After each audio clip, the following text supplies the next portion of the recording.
Yo, I did this nigga talking about he want receipts. Let's start with your mother.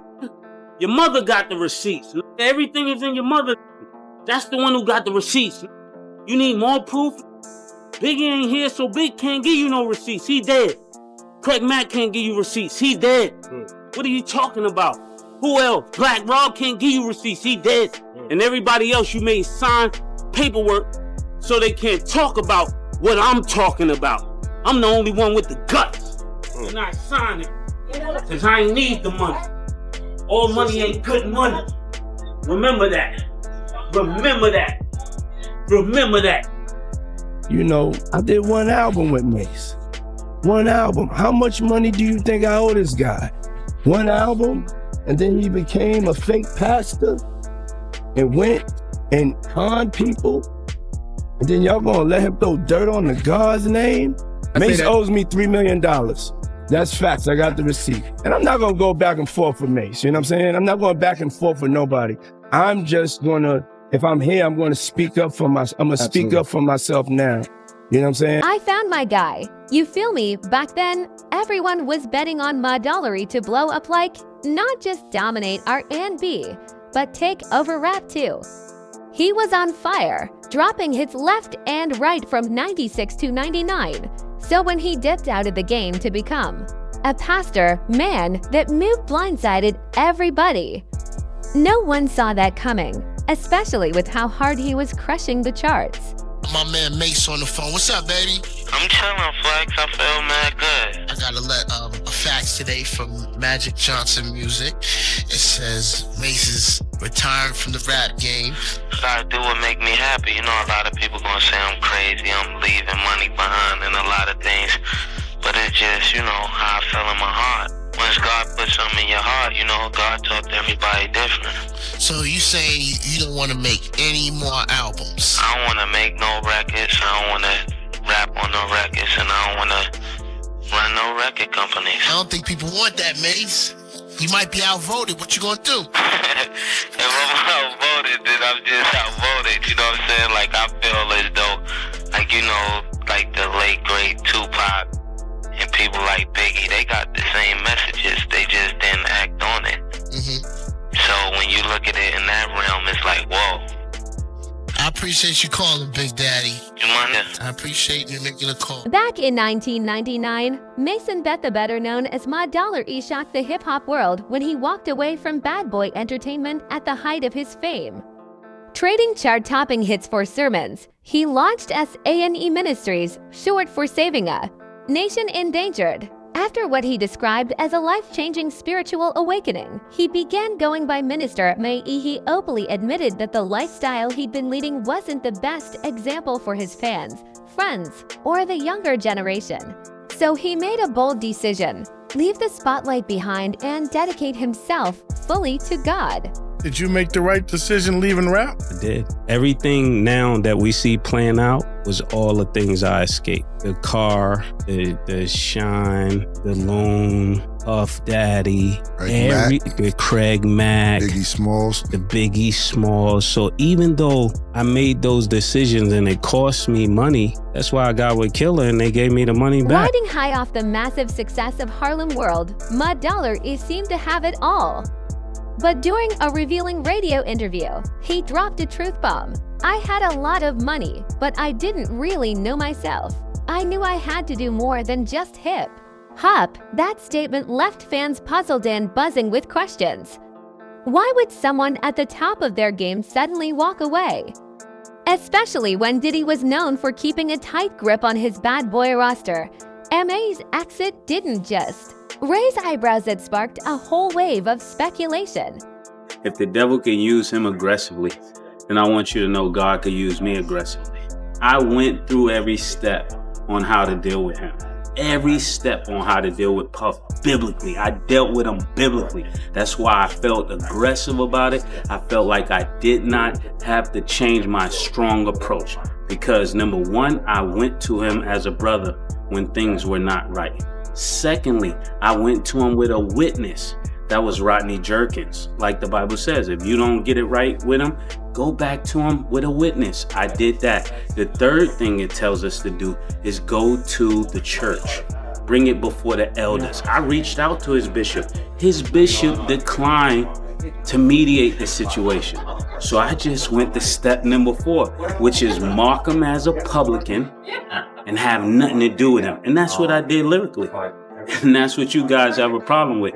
So I don't know if it's me or you got a problem with the Bible, because all I did was handle it the way you're supposed to handle it. And I'm up for all the smoke he has to bring. Puff can't beat me at anything. Anything. And he knows that. And I'm up for the challenge. And until I see you again, just know I may do a lot of things you don't agree with. Pray for me like I would pray for you, instead of letting your voice be used against something that could be a phenomenal change for our culture. We don't need no more leaders like that. We need new gatekeepers. If there's ever been a company, just think of this, that handled those people that way for 20 straight years, you wouldn't keep them in leadership. So why should we keep these same gatekeepers who have done nothing but exploited us and used our talents against us for their own gain and their children?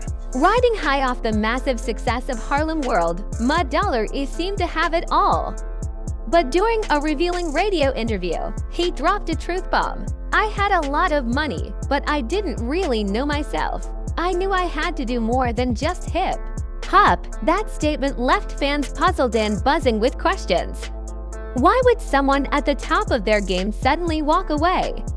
Especially when Diddy was known for keeping a tight grip on his bad boy roster.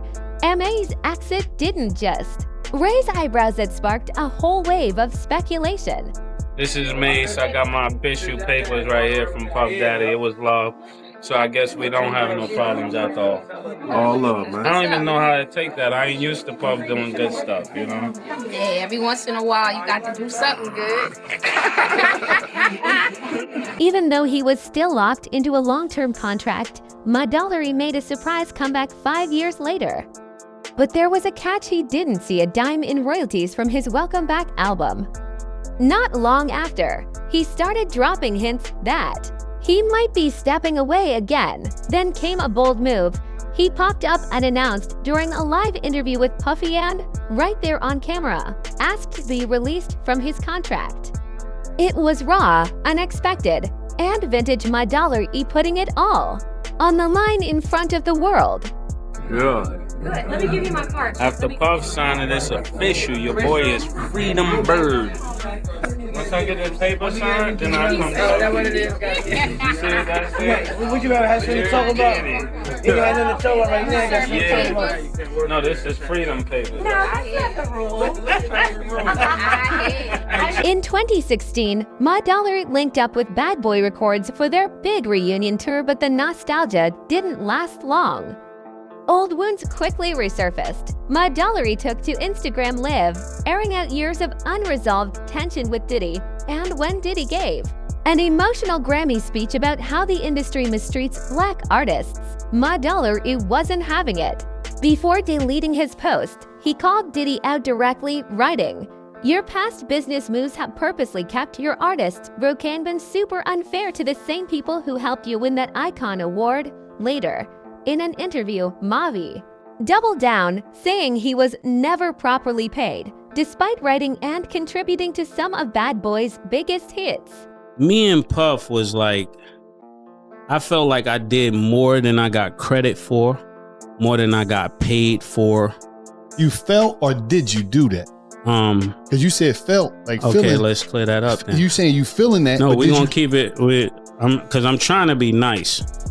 I never got paid what I was worth, and I never got the respect I was worth. So the disdain that I got for Puff is more like, you trying to keep me here. I'm not here. All my peers is up here. All my peers are bosses. When it's time, just like somebody raised somebody up, you know they did work with you, they go from your little man to maybe A&R to something else. He just kept trying to keep me right here, like he didn't want me to grow at anything. Mud Dollar hopped on the Bad Boy reunion tour in 2016, but it didn't take long for old drama with Diddy to resurface. He jumped on Instagram Live, calling Diddy out for shady business practices and accused him of keeping his artists broke. $. Didn't hold back later, revealing he never got paid, even though he helped craft some of Bad Boy's biggest hits. Since Cain killed Abel, I'm able to kill Cain. And love don't steal, my nigga, change your name. Come on, be selling their soul to go to a brunch. Might end up sweet, drinking that punch, I suffer good. And it's know I'm from another hood, forget a brotherhood, I'm trying to make sure that my mother good. I'm the ghost of Wolf, ghost of RZA. Come with the facts you never considered, I'm the ghost of Shine. I speak for every artist never spoke their mind, representing every artist that was left behind. From Craig Mack to G-Dub. You know that it would get lonely, it's never safe if you owe me, you know that saying is true. You had a chance to do right now, understand you. You can't stop it. It came from wicked, came through. Karma came and gave him for what he did. And Kim Porter made the day he dies and rests in piss water. Many fans felt that line was a direct shot at Diddy, hinting that he may have played a role in Biggie's death just to cash in on the tragedy. So Puff ran out the hospital door and he grabbed my arm. He said, Gene, we gotta pray. We gotta pray. We gotta pray. And I knocked his hands off of me. I said, pray for what? That nigga's dead, bro. He just was stunned. He just, like, he had this look in his eye like he couldn't believe it that he was dead. He couldn't believe it. Do you think that he had any involvement in Big Steps? The saga between $. and Diddy is still unfolding. From spiritual awakenings to public fallouts, their story is a raw reminder of how complicated fame, loyalty, and legacy can be in the world of hip-hop. Got thoughts? Drop them in the comments. Smash that like button, subscribe, and don't forget to hit the bell so you're locked in for what's coming next.